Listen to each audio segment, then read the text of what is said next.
Allez, c'est parti. Alors, bonsoir à chacun. Ce soir, nous allons faire des révisions pour ceux qui étaient là. En première partie, nous allons faire des révisions pour ceux qui étaient là déjà, qui nous suivent depuis quelques temps, puisque nous allons revoir la gestion des matières organiques. Dans un deuxième temps, on verra la gestion des familles de légumes. Et puis, dans un troisième temps, on verra une application qu'on va mettre à disposition pour tous, et puis une autre application qu'on vous propose d'utiliser si ça vous intéresse.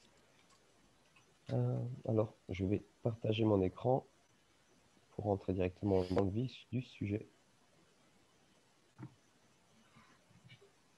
Est-ce que vous voyez mon image? Oui. Non, c'est bon. Alors, parfait, c'est bon. Alors,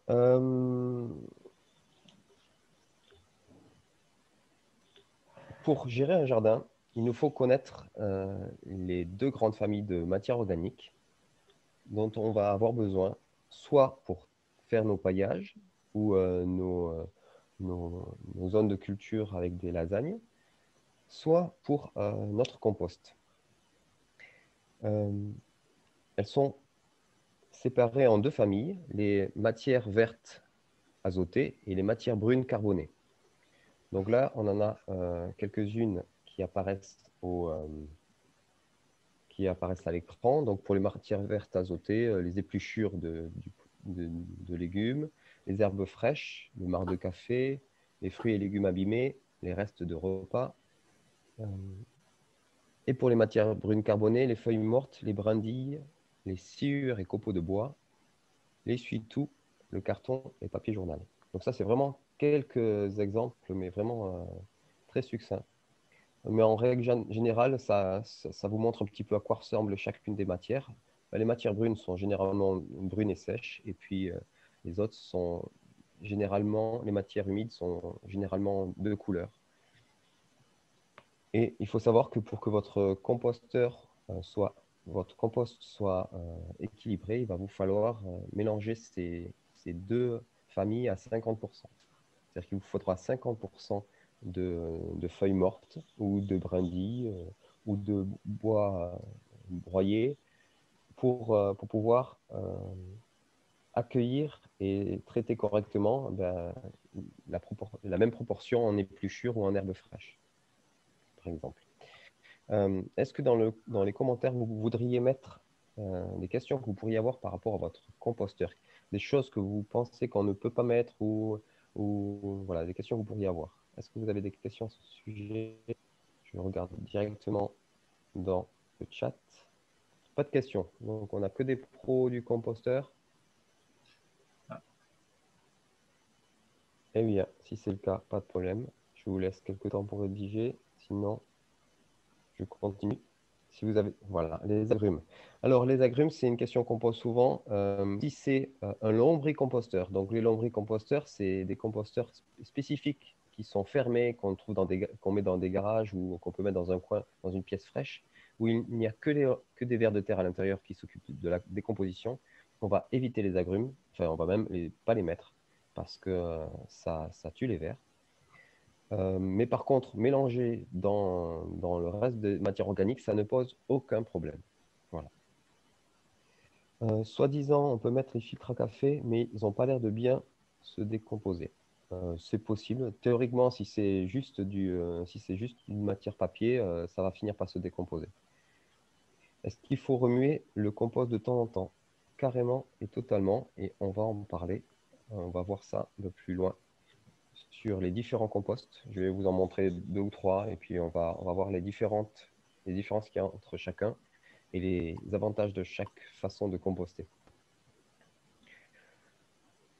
Alors, s'il n'y a plus de questions, je retourne sur mes images.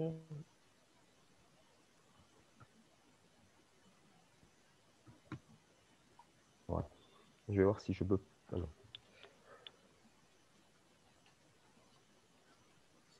Il faut que je remonte à l'envers. Ok, donc ça c'est le premier composteur que vous trouvez très souvent chez les gens, un composteur en plastique qui est souvent fourni par les collectivités locales. C'est le pire des composteurs possibles. Pourquoi le pire? Parce qu'en fait, la matière plastique ne respire pas. Dès qu'il y a un rayon de soleil, la température à l'intérieur monte et tue toute la vie à l'intérieur.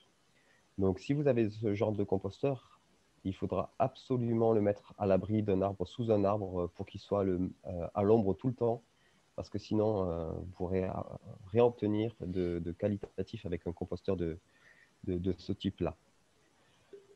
Voilà, donc je passe rapidement. Si vous n'en avez pas, n'optez pas pour celui-là. Et si vous l'avez, bref, on fait avec. Cet exemple de composteur va commencer à nous permettre de répondre à la question qui était est-ce qu'on doit remuer de temps en temps? Alors, l'idéal, si on veut faire du compost, c'est de faire un compost comme ça avec trois réceptacles. On va commencer par remplir le premier, par exemple le premier à droite. Et puis, quand il va commencer à être bien rempli, eh bien, on va prendre avec une pelle ou une fourche le contenu du premier box et remplir le second avec le contenu du premier box. Et on va recommencer à faire notre compost toujours dans le premier box. Nos apports se font toujours dans le premier box. En faisant ça, le fait de mélanger les matériaux en changeant les matériaux de box, ça va relancer le processus de décomposition lente du compost et permettre ben voilà, de faire un compost plus homogène. Et quand le premier box est de nouveau plein, eh bien, on vide le second box dans le troisième et le premier box dans le deuxième. Je ne sais pas si j'ai été clair. N'hésitez pas à poser des questions. J'y reviendrai dans 2 minutes quand j'aurai fait le tour des images par rapport au compost. Mais il faut savoir une chose sur le... Ah oui, donc ça, là, c'est un modèle qui a été acheté, visiblement, ou en tout cas fait de façon très propre. Mais on peut faire des modèles très, très simples, comme vous le voyez. Donc, c'est une petite image, mais on voit qu'avec quelques palettes assemblées, on peut délimiter un espace pour faire un compost. Et puis, si on n'a pas besoin d'une si grande quantité, on peut faire 3 petits bacs adaptés à la quantité de matière organique que nous avons à y mettre. Mais il faut savoir quelque chose sur le compost, c'est que faire un tas pour composter, ça va entraîner une dégradation de la matière organique au travers de bactéries. Parce que les bactéries, se retrouvant avec une grande quantité de matière organique à décomposer, vont se multiplier en quantité phénoménale et le compost va chauffer. C'est une réaction normale qui n'est pas dangereuse, qui ne pose pas de problème. Elle est due aux bactéries qui se développent et qui dégradent la matière organique. Mais en ce faisant, le compost, en chauffant la matière, ça va dégager des gaz. Donc, il va y avoir 2 choses. On va avoir, ce compost va donc produire des gaz qui polluent en quantité minime, mais quand même. Et surtout, on va perdre de l'énergie parce que quand ça chauffe, il y a de l'énergie qui se retrouve sous forme de chaleur. Donc, on a perdu des calories au travers du compostage. Ça ne veut pas dire qu'il ne faut pas utiliser le système de compost. C'est utile pour plein de choses. Mais il faut savoir que ce n'est pas la façon la plus optimum du compostage. Certains des élèves qui nous suivent depuis le début, j'ai vu passer quelques commentaires, j'ai bien compris qu'ils étaient passés au compost de surface. Le compost de surface, vous en avez un exemple en face de vous, c'est au milieu du paillage de votre zone potagère, ben, d'y mettre également tout ce que vous mettriez en temps normal dans votre compost. Alors certains ne s'embêtent pas et mettent tout en surface de façon visible. D'autres, pour des raisons esthétiques, préfèrent soulever la paille et cacher leurs épluchures de légumes en dessous, ce qui est totalement possible. Voilà, c'est une question d'acceptabilité et un choix esthétique. Donc, n'hésitez pas à continuer de poser vos questions. Je finis le sujet et je reviens sur vos questions après. Voilà. Donc, ça, c'est une image pour schématiser. On va partir de la gauche, plus mélanger avec d'autres matières, et puis on va finir avec du compost. Il faut savoir que mettre du compost sur votre zone potagère ne va pas nourrir l'activité biologique du sol.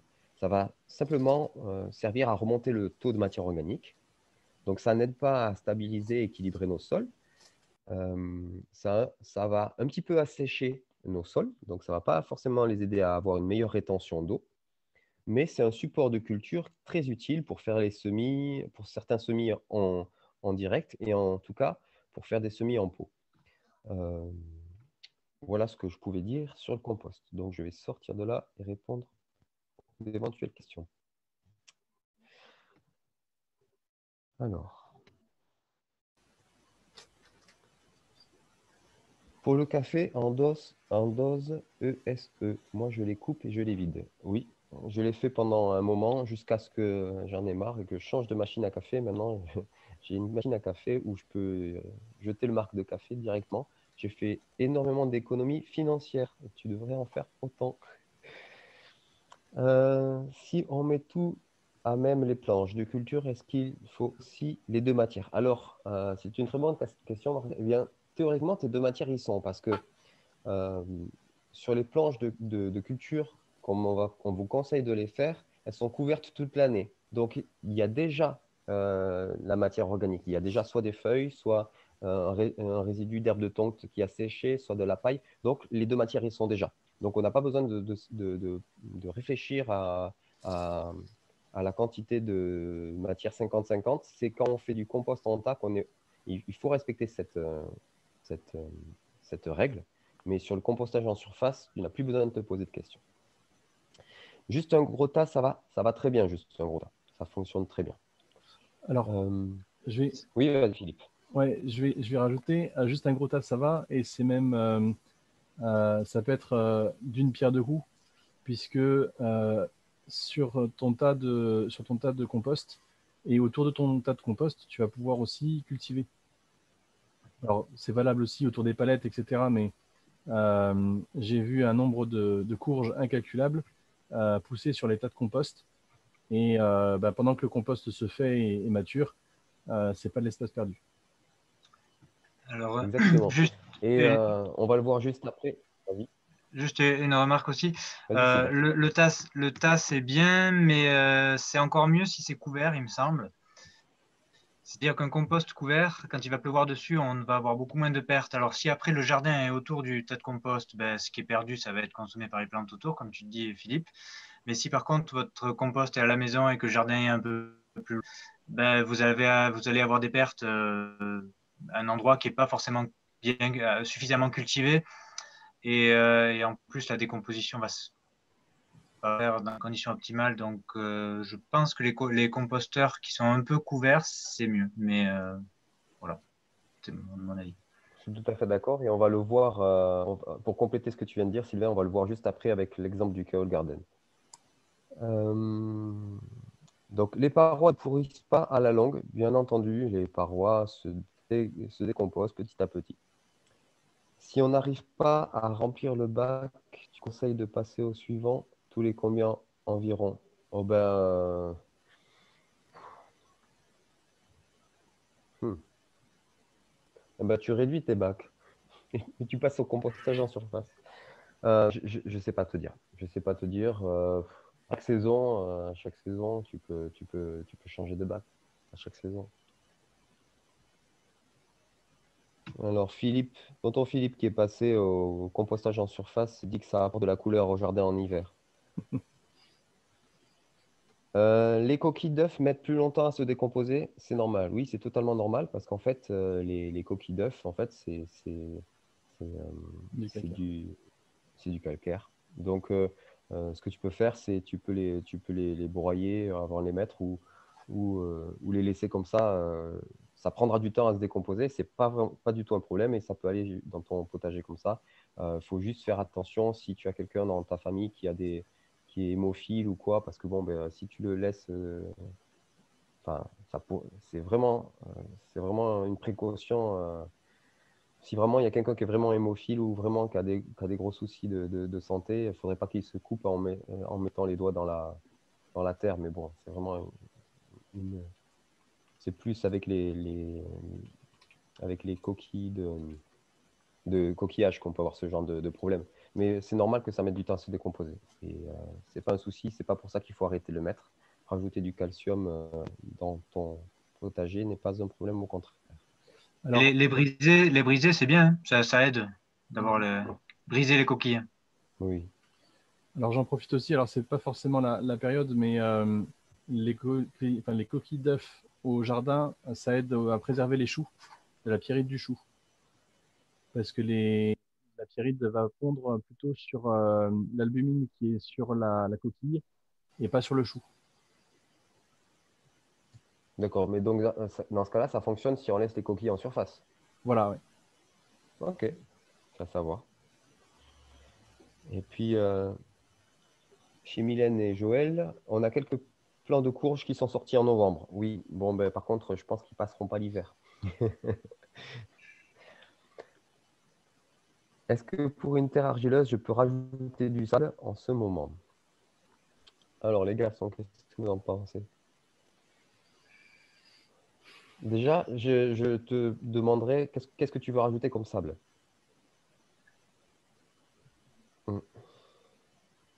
Je ne sais pas si c'est... Moi, je vais commencer à répondre et puis les garçons compléteront s'ils Ouais. le souhaitent. Je ne suis pas sûr que ça soit pertinent de rajouter du sable.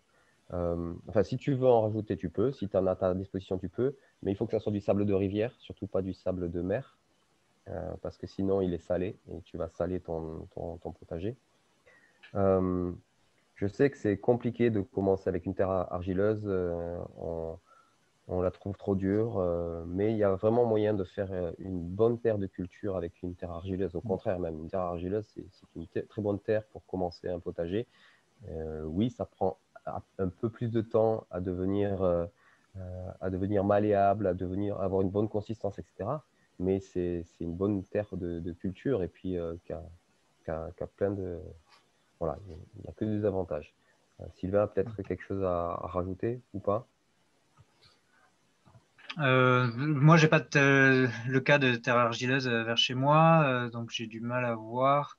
Globalement, ce qu'on dit, c'est pour améliorer la structure du sol, c'est apporter de la matière organique qui va mettre du temps à se décomposer. Donc, voilà, de la sciure, de la paille, plutôt des matières organiques sèches. Mais du coup, ça veut dire que ça va consommer de l'azote. Donc, il faut quand même compenser avec une matière organique qui se décompose plus vite.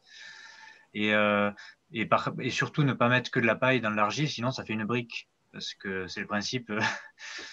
Voilà, même dans la Bible, ils faisaient des briques avec de l'argile et de la paille. Donc, je sais pas, moi je ferais juste des essais avec plein de matières organiques différentes, mais non, j'ai pas de solution miracle. Alors, j'ai pas non plus de miracle, hein. Les miracles, ça appartient à Dieu. Mais comme tu as pu voir, David, dans un de mes carrés, pour remplir, en fait, j'ai fait un bout de carré. Et pour changer la terre, parce que j'ai aussi de la terre argileuse, en gros, il faut bien choisir le moment où on met la fourche dedans pour décompacter, parce que si c'est trop tard, c'est du béton, si c'est trop tôt, c'est de la boue. Et pour changer cette terre-là, alors pour l'améliorer, ce que j'ai fait, c'est exactement ce que Sylvain vient de dire. C'est-à-dire que j'ai mis à peu près 20 cm de crottin de cheval pour l'apport en azote, et j'ai mis à peu près 5 à 6 cm de sciure de bois. Et en un an, et donc j'ai planté du maïs dessus. Maïs, courge et fèves. Et en l'espace d'un an, ma terre est devenue noire, très, très légère sur les 20 premiers centimètres.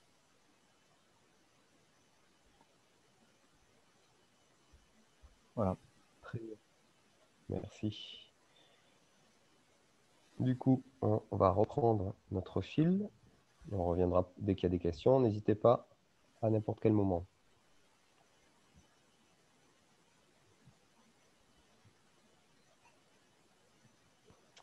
Alors, donc nous voilà, là, nous sommes en Ouganda et devant un exemple de Kale Garden. Ce qu'a abordé Sylvain tout à l'heure, il a abordé deux choses. Il a apporté ce qui se passe quand il pleut et puis également quel endroit par rapport aux cultures. Et c'est une très bonne question. Quel est l'endroit dans lequel vous mettez, quel est l'endroit dans votre espace où vous mettrez votre composteur? Si vous faites le choix d'un composteur, très souvent, le composteur, je le retrouve chez les gens cachés au fond, près des ronces, près d'un, voilà, dans un endroit qu'on ne voit pas, etc. Et en fait, il faut savoir que pendant que la matière va se composter, va être décomposée, il va y avoir un liquide qui va sortir qu'on appelle le thé de compost. Et ces liquides sont très riches, c'est d'engrais pur. Et en fait, si on met notre composteur au fond de notre espace vert, dans un coin caché entouré de ronces, eh bien, c'est cet endroit qui va être enrichi en engrais tout au long de l'année.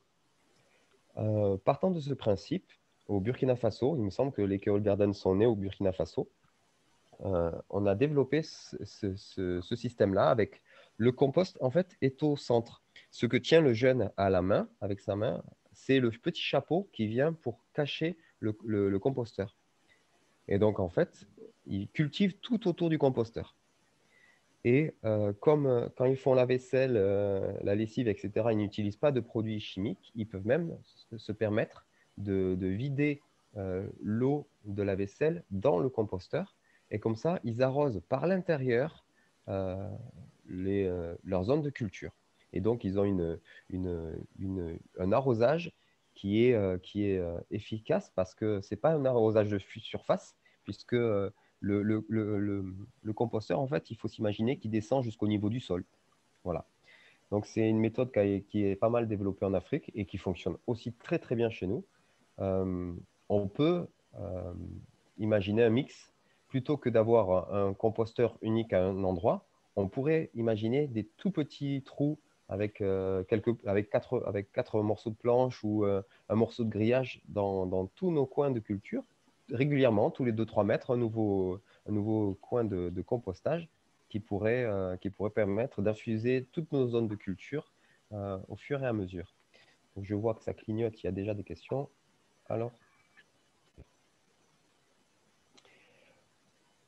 comment écris-tu le nom de cette méthode? Et Rachel a répondu. C'est le Keol Garden et Philippe Aranchéry. Merci les amis.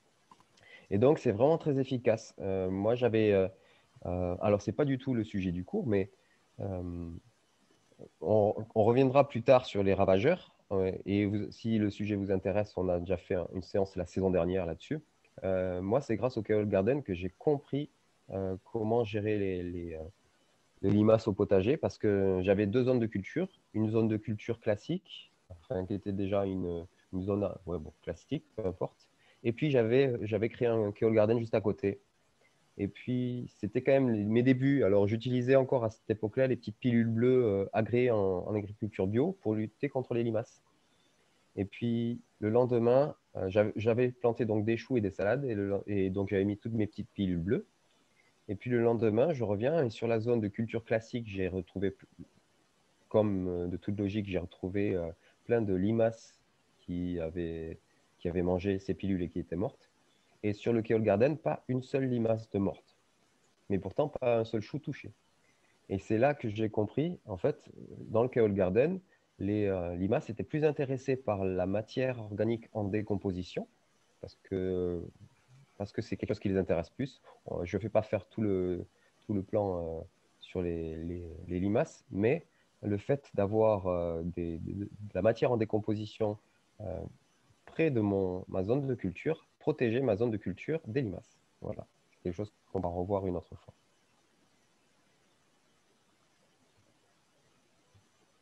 Donc, le compostage en surface fait travail. On continue. Donc, où peut-on se produire la matière organique dont on a besoin? Donc là, vous avez un joli tas de broyats de bois. Et donc, si vous pouvez trouver des élagueurs ou des paysagistes, régulièrement, ils ont souvent du broyat de bois. Et en fait, pour eux, c'est un déchet, ils en ont tellement. S'ils vont à la déchetterie en France, ça leur coûte de l'argent. Je ne sais pas comment ça se passe pour la Suisse et la Belgique, mais en tout cas, en France, s'ils vont à la déchetterie, ils doivent payer. Donc, ils sont souvent bien contents si vous leur dites, ben moi, la prochaine fois que tu as un feuillu à à broyer, je suis intéressé. Et vous avez entendu, j'ai dit un feuillu. Parce que si vous, il est préférable de ne pas utiliser le broyat d'épineux parce que ça va acidifier votre sol. Donc, si vous avez une terre très argileuse, vous pouvez en mettre, allez, on va dire 20, 25%, 40%. On peut monter jusqu'à 40% en terre très argileuse. Ça ne sera pas un problème d'acidifier un petit peu le sol. Mais 40%, c'est-à-dire, ou 20%, je parle de mélange entre du broyat de bois d'épineux et du broyat de bois de feuillu. Donc, si vous dites, si votre paysagiste ou votre élagueur, il vous dit j'ai un petit peu d'épineux, mais j'ai surtout du feuillu, il n'y a pas de problème. Mais si c'est le contraire, vous vaut mieux lui dire c'est très gentil, mais non. La seule autre utilité que vous pourriez avoir pour du broyat d'épineux, c'est de le mettre dans vos allées, parce que c'est une zone que vous ne cultivez pas, et ça permet d'avoir une zone aussi qui est bien couverte et qui protège votre sol pour ne pas avoir une perte d'humidité à cet endroit-là. Donc voilà pour se fournir en broyat de bois. Et en fait, si vous paillez avec ça, déjà, n'en mettez pas tous les ans, sauf si vraiment vous avez une terre très très vivante qui absorbe tout dans l'année. Et si vous en mettez, maximum 2 ou 3 cm. Parce qu'ensuite, si vous en mettez plus, c'est pas que ça soit un problème, mais ça, enfin si, ça peut poser des problèmes par rapport à la fin d'azote, mais c'est surtout que c'est inutile, car la masse, elle est trop importante pour être gérée par la vie du sol. Donc il vaut mieux vraiment se restreindre et garder 2 ou 3 cm. Je continue un petit peu et je reviens sur les questions après. Et ensuite, l'autre source pour le broyat, c'est les haies. Et donc, vous avez plusieurs sortes de haies. Vous avez des haies avec des feuillus, des haies variées. Donc, si vous avez comme projet de planter des haies chez vous, moi, c'est le genre de haies que je vous conseille. Des haies très variées avec des choses à manger à l'intérieur. C'est diversifié, il y a plein de choses. Si vous choisissez de faire une haie, surtout, ne faites jamais ça. Jamais une haie de tuya. Ça, c'est un fournisseur de déchets, mais on ne peut rien en faire. Voilà. Donc, et si vous avez cette haie, si vous en avez hérité, ben, ce n'est pas grave, on va faire avec. Mais sachez que vous pourrez difficilement avoir utilité de ce que cette haie va vous fournir. Tandis que si vous faites une haie diversifiée avec des fruitiers, avec des petites baies pour les oiseaux, avec plein de vides diversifiés, vous aurez une haie productive pour l'alimentation et également pour votre zone de culture potagère. Surtout que pour les haies comme ça, vous pouvez aussi choisir des essences qui vont fixer l'azote dans le sol. Donc l'azote aérien qui vont pouvoir le fixer dans le sol, comme l'aulne, le chalef et différentes espèces. Alors, Mylène et Joël, je n'ai pas compris votre question sur l'arrosage. Si vous pouviez la reformuler. Et Philippe, peut-être pour les plantes dites de terre de bruyère. Effectivement, vous pouvez utiliser des aiguilles d'épineux,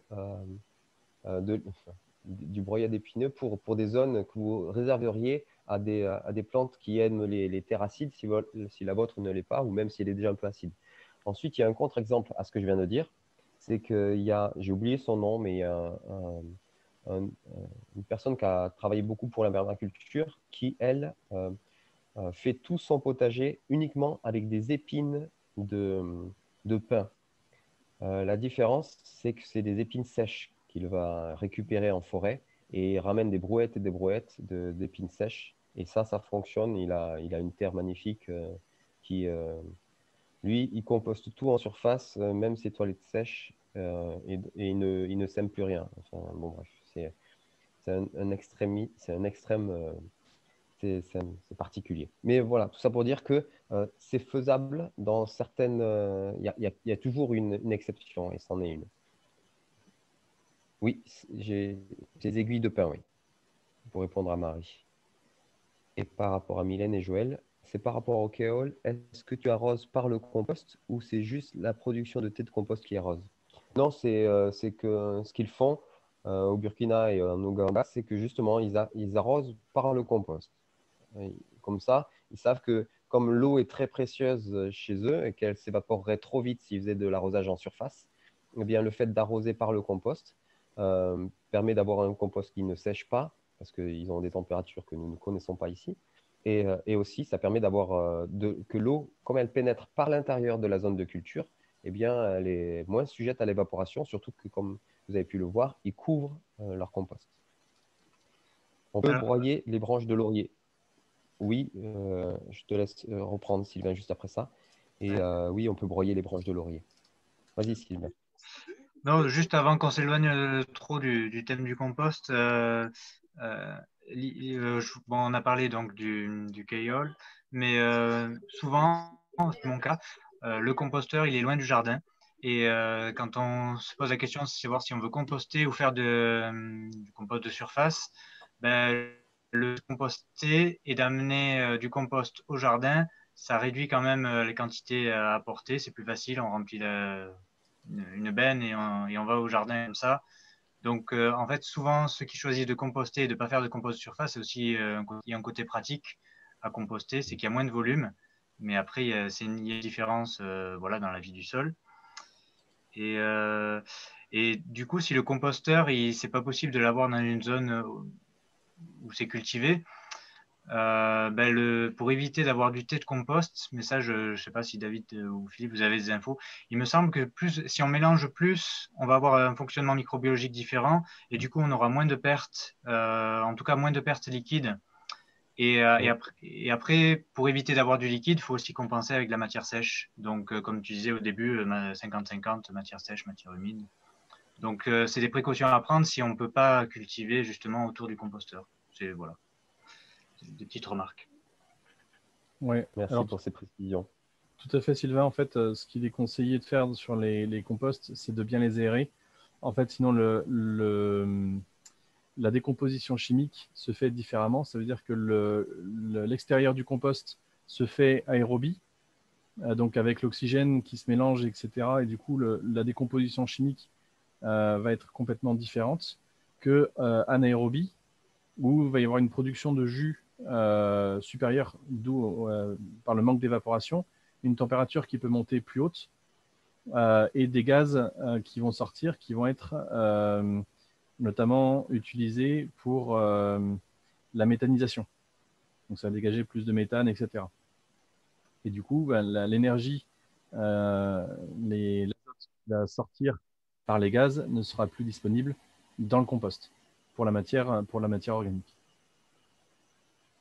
C'est un raccourci, mais en gros, vaut mieux aérer régulièrement son compost. Le retourner, alors il y a des chiffres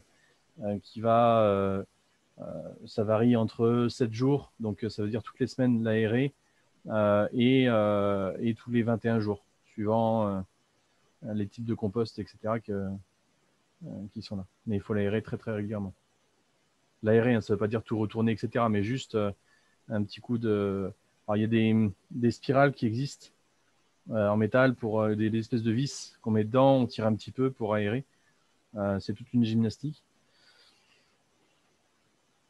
qui aime fait. Merci, Philippe et Sylvain. Alors, je continue. Question. Peut-on utiliser les rejets de toilettes sèches dans le jardin? Et c'est quoi les précautions? Alors, euh, pour les toilettes sèches, c'est possible de les utiliser.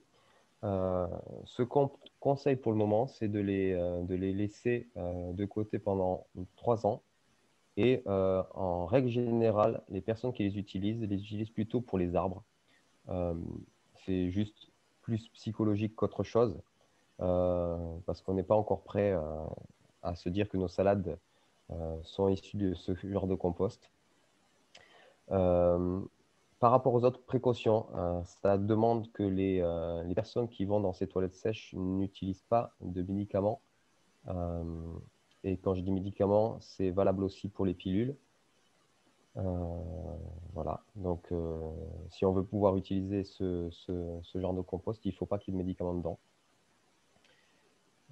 Et puis voilà, on peut le mettre au pied des fruitiers au bout de 3 ans. Ça, c'est une convention qui est basée sur je ne sais trop quoi, mais c'est le chiffre que j'entends à chaque fois des personnes qui parlent de ce sujet. Vous avez des compléments, les garçons? Non, pas plus. Non, très bien. Sujet suivant. Peut-on broyer les branches du laurier? Oui, tu peux broyer les branches du laurier. Ça va aider à la décomposition. J'ai beaucoup de feuilles de chêne blanc sèches. J'ai entendu qu'il fallait les broyer car elles sont longues à se décomposer. J'en ai mis dans mes lasagnes sans les broyer. C'est embêtant. Et dans le compost?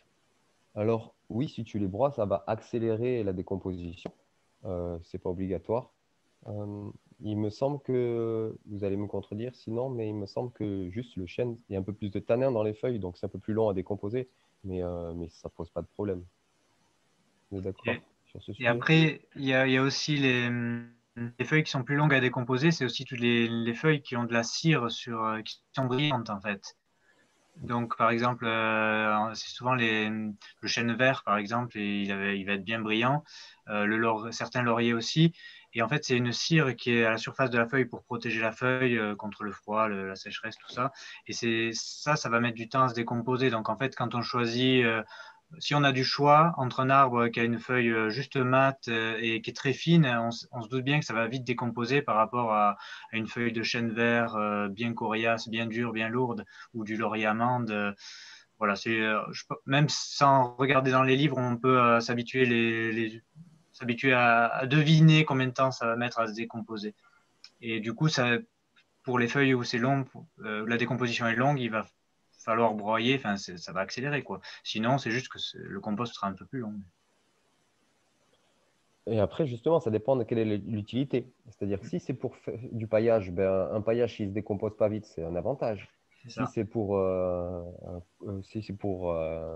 construire un compost, eh bien, si on a le choix, ben, on peut choisir des feuilles qui vont se décomposer plus facilement et garder ces feuilles un peu, qui ont la dent dure, ben, on va les garder pour le paillage. Alors, vive le compostage de surface, oui. Et du coup, la sciure, c'est intéressant pour le sol, alors comme l'urine est un super engrais naturel à moindre coût, est-ce qu'on peut répandre la sciure des toilettes sèches directement sur le sol ou la mélanger dans le compost? Comment en tirer le meilleur profit? Bon, mais voilà. Euh, Comme on en a parlé juste un peu avant, souvent on conseille un composteur à part pour la sciure. C'est pour être sûr que les germes soient vraiment décomposés, les germes qu'il pourrait y avoir dans les matières fécales soient bien décomposés. Voilà pourquoi on ne le mélange pas au reste du compost. Mais après, je ne suis pas sûr qu'il y ait des études qui aient été vraiment faites à ce sujet-là. En tout cas, moi, je n'en ai pas vu passer. Donc, par précaution, c'est les conventions qui tournent sur le sujet. Voilà. Si Alors, quelqu'un a une information, je suis preneur. sur l'urine, il y a deux choses. Euh, la première, c'est que, par exemple, il y a la rhubarbe qui est très, très gourmande. Et je ne sais plus trop où est-ce que j'avais vu ça, mais c'est quelqu'un qui avait posé un drain de ses toilettes sèches qui allait directement sur une zone de culture, ou, alors pas directement sur le drain, mais dans les environs, il avait positionné des rhubarbes. Et ça donnait merveilleusement bien, parce que du coup, en même temps, ça arrosait les rhubarbes, ça maintenait l'humidité, et les rhubarbes se nourrissaient directement dès que l'urine, enfin, dès que l'ammoniac de l'urine s'était transformé en azote, le-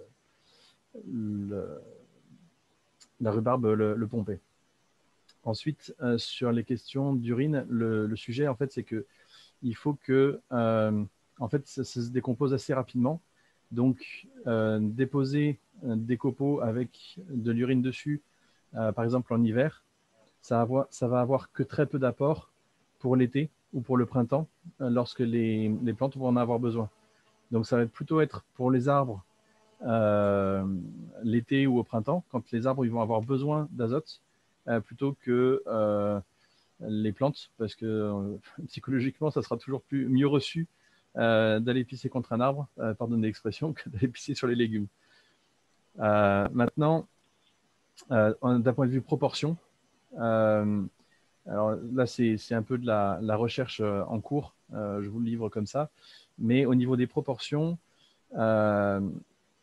c'est à peu près une miction. Donc, c'est un pipi par 20 cm² à peu près. Ça veut dire que pour un an, pour éviter de polluer le sol et pour que la plante se nourrisse correctement, donc pour éviter de déséquilibrer, il faudrait à peu près, c'est une proportion un peu sur une proportion de coin de table, mais voilà, c'est grosso modo, sous un arbre qui en a besoin, c'est un pipi par 20 cm², grosso modo. Voilà. En fait, il faut savoir, donc, par rapport aux germes, etc., l'urine est stérile, donc il n'y a pas de problème de germe avec l'urine. Les problèmes de germes ne peuvent être qu'avec les matières fécales. L'urine est un engrais, un très bon engrais. Si on veut passer par l'arrosoir, donc on dit 10%, on le mélange à 10%. Donc on met pour un volume d'urine 10 volumes d'eau. Et à savoir que par exemple, j'avais vu un reportage où en Chine, ils récupèrent le contenu des urinoirs des écoles, des écoliers, et ils déversent ça directement dans les vergers. Voilà. Y a-t-il des précautions pour l'humidité du compost? Car si on met les eaux de cuisine, il n'y a pas risque d'avoir du compost trop mouillé. Alors si, carrément. L'exemple que j'ai montré, c'est au Burkina Faso et en Ouganda. Donc, ils ont rarement le problème d'avoir un compost trop mouillé. Chez vous, en fonction C'est pour ça que d'ailleurs, comme disait Sylvain, il vaut mieux couvrir son compost pour éviter qu'il se fasse lessiver, notamment l'hiver et pendant les pluies, enfin les grandes pluies, on a un peu à certains moments de l'année. Rachel nous partage qu'elle voit une différence dans son jardin aux endroits où ses petits gars font pipi. Philippe, tonton Philippe nous demande, il se pose la question est-ce qu'il est possible de broyer le sumac et de l'utiliser au potager? Qu'est-ce qui te fait hésiter? Parce que j'ai regardé vite fait qu'est-ce que c'était comme plante. Je ne connaissais pas, enfin j'en ai déjà vu, mais je n'ai aucun a priori sur le sumac. Est-ce que tu peux me dire pourquoi tu hésites? Mylène et Joël, la peau de courge spaghetti, je pense que ça met bien longtemps. Je n'ai pas encore vu de la décomposer, mais peut-être pas, ça va finir par se décomposer. Et Marie, si ce n'est toilette sèche que urine, faut-il à 3 ans aussi et mettre à part aussi? Non, si c'est des toilettes sèches urine, il y a aucun souci, tu peux le mettre au composteur. Et Séverine, notre tir de toilette sèche est issu de pain, du coup, c'est pas top. Ben, franchement, tu le mets en tas, tu reviens 3 ans plus tard, tu as, un bon compost. Franchement, il y a vraiment pas de problème. Si c'est du pain, ça sera décomposé. C'est juste que euh, c'est, en fait, c'est pendant la décomposition que ça peut poser des problèmes au potager, mais avec la sciure, franchement, la sciure et le contenu de tes toilettes, ça ne posera aucun problème. Je crois que le sumac est toxique et en plus, il a une sève blanche, j'imagine. Est-ce que les gars, vous connaissez cet arbre et vous avez une idée? Non. Non. Je suis désolé, Philippe, aucun d'entre nous ne connaît, enfin, ne saurait répondre à cette question. Voilà. Quelle idée d'aller chercher des plantes exotiques. Si ça se trouve, c'est pas exotique. Allez, on reprend le fil de notre soirée.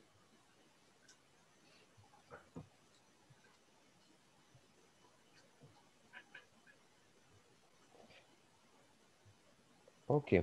Alors, autre possibilité pour s'approvisionner. Je vous présente, pour ceux qui ne le connaîtraient pas, le trogne. Le trogne, vous en avez tous vu, vous ne saviez pas que c'était pas juste. Certains ignorent qu'en fait, c'est pas comment dire, un caprice des gens qui gèrent les espaces verts ou quoi.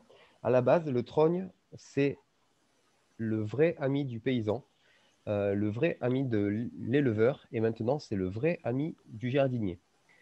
Un trogne, c'est quoi? C'est un arbre. Vous voyez la succession, là, comment on peut former un trogne. On prend un arbre et puis on va faire une coupe franche à la hauteur désirée. Et on va supprimer totalement donc le haut de l'arbre qui s'appelle le houppier. On va supprimer tous les les petites branches latérales et on va le conduire pour qu'il pousse. On va chaque année couper tout ce qui dépasse pour avoir un joli tronc en bas et puis régulièrement des belles branches qui poussent et qu'on va régulièrement recouper tous les 3-4 ans.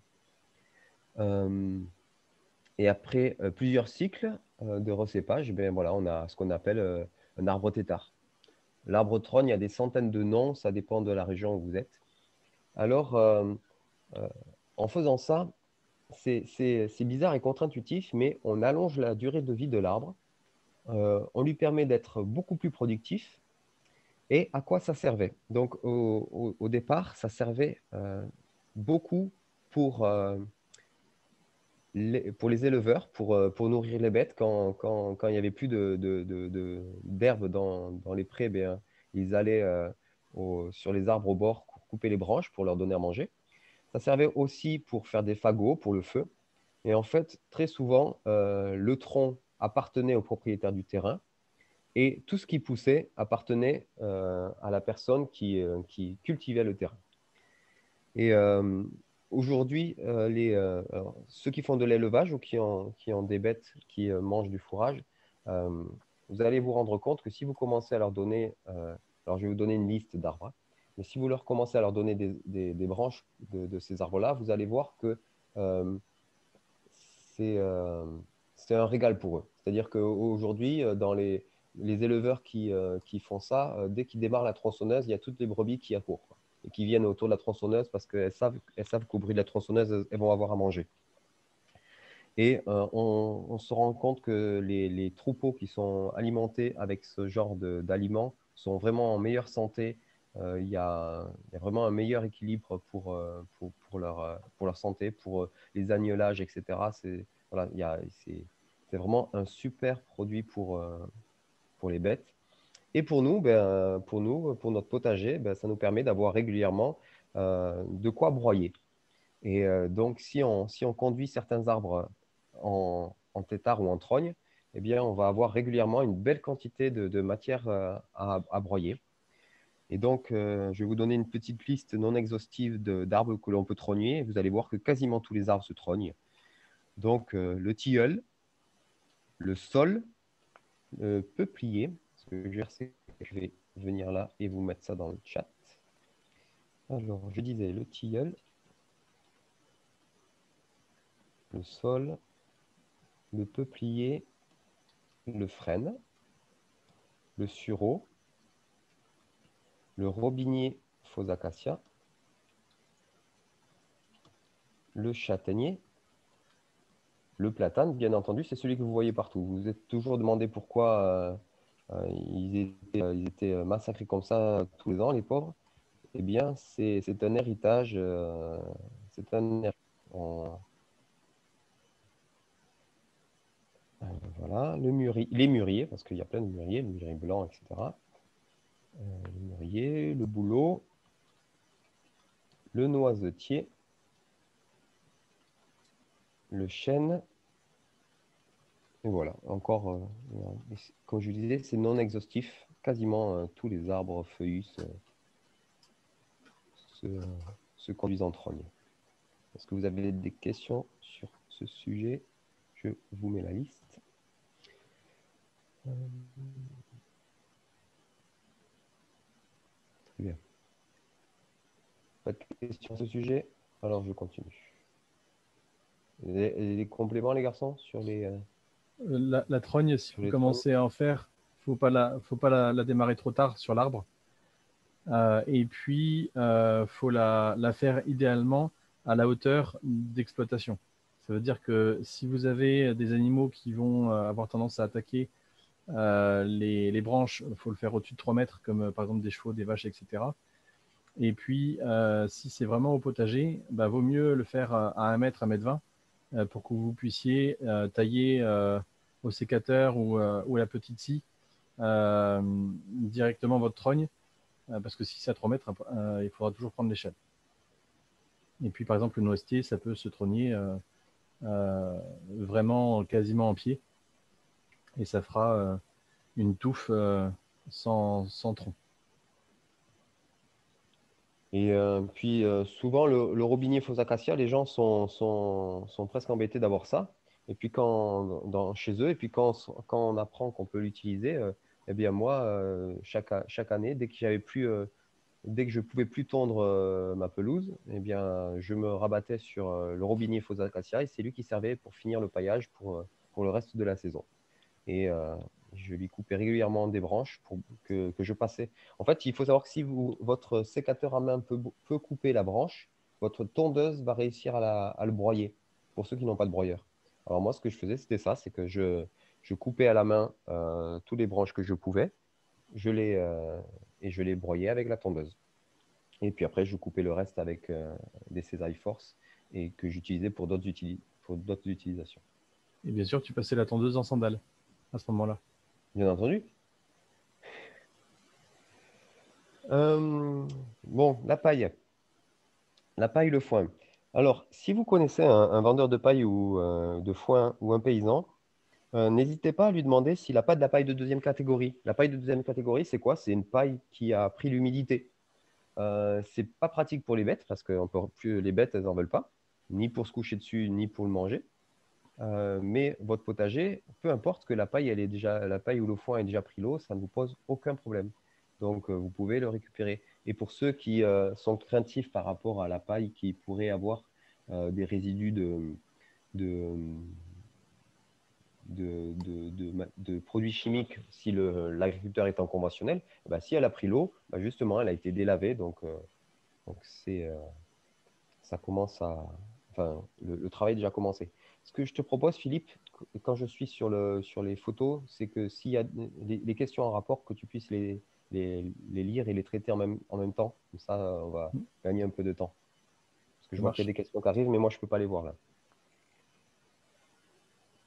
Est-ce qu'il y a tu peux Non, dire une question? Non, il n'y a pas de question? non, non, non. Ok, j'avais l'impression. Du coup, tu m'interromps. Enfin, Ça tu marche. m'interromps. Voilà. Il n'y a pas de question sur la paille et le foin, je suis surpris. Non. Alors, ensuite, le fumier de centre équestre. Eh ben, l'avantage du fumier de centre équestre, c'est que c'est pas mal pailleux. Alors, vous avez déjà le mix qui est fait entre la matière carbonée et la matière azotée. Et puis ça, pour pailler une zone de culture, vous pouvez y aller à 5-10 cm sans problème. Le mélange est déjà fait, donc ça ne pose pas de problème. Vous pouvez y aller. Ensuite, bien entendu, les feuilles. N'hésitez pas aussi, les feuilles, l'herbe de tonte. Souvent, vous avez des voisins qui sont pas encore rentrés dans cette démarche-là, qui n'ont pas compris que c'était de l'or, toute cette matière organique, et qui sont très heureuses de s'en débarrasser. Philippe, par exemple, j'ai visité son potager. Il est au milieu de 3 voisins et tous les voisins déversent leur matière organique directement dans son potager. Lui, il est tout content de faire le tour des tas de chacun des voisins pour améliorer son sol. Alors, le problème avec ça, c'est qu'au bout d'un moment, les voisins ils vont bien comprendre que c'est de l'or qui lui passe. Et puis un jour, ils vont arrêter parce qu'eux-mêmes vont passer à un potager sur sol vivant. Mais en attendant, Philippe en aura bien profité pour son propre potager. Mon beau-frère faisait ça tous les mardis soirs. Il faisait le tour de tous ses voisins et, euh, et, euh, et il avait une quantité phénoménale de matière, de tonte, etc. Et puis, il faisait un élevage de lapins en ce moment-là et il n'avait pas besoin d'acheter d'aliments pour ses lapins. Les déchets des voisins étaient suffisants. Alors, on a quelques questions là. Ouais. Faut-il un an pour le fumier de cheval? Personnellement, non.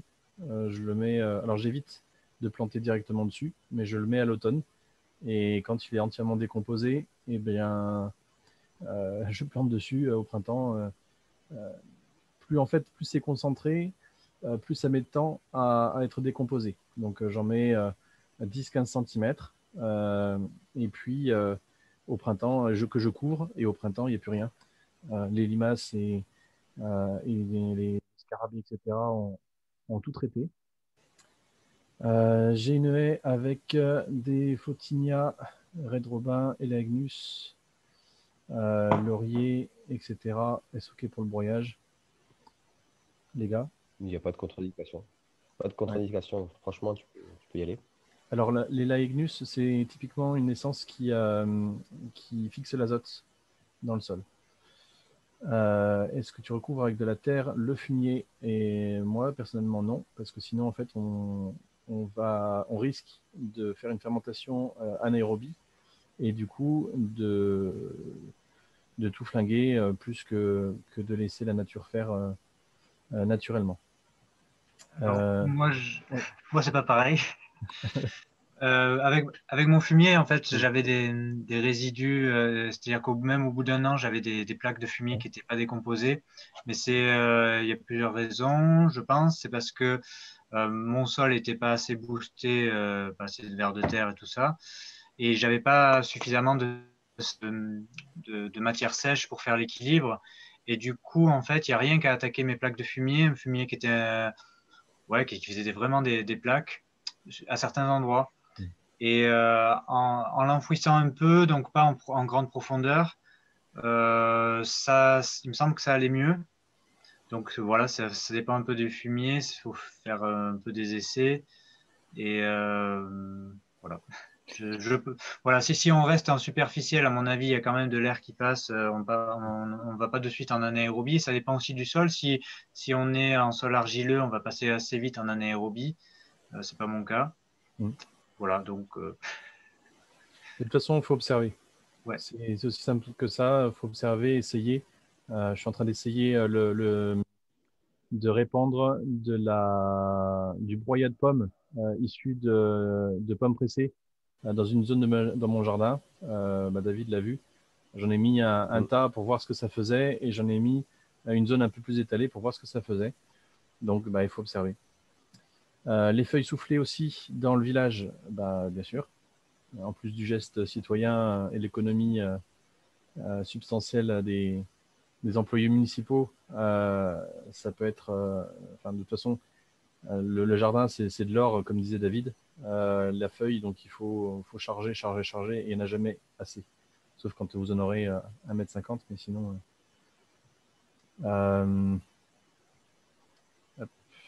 Voilà.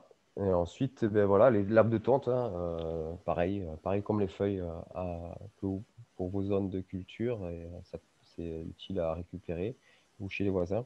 Par contre, l'herbe de tonte, maximum 5 cm à chaque fois, parce que sinon, il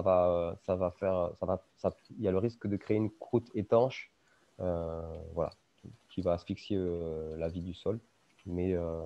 Mais si vous y revenez régulièrement, voilà, 5 cm à chaque fois, mais d'une semaine à l'autre, vos centimètres, ils ont bien fondu. Et donc, vous pouvez recommencer.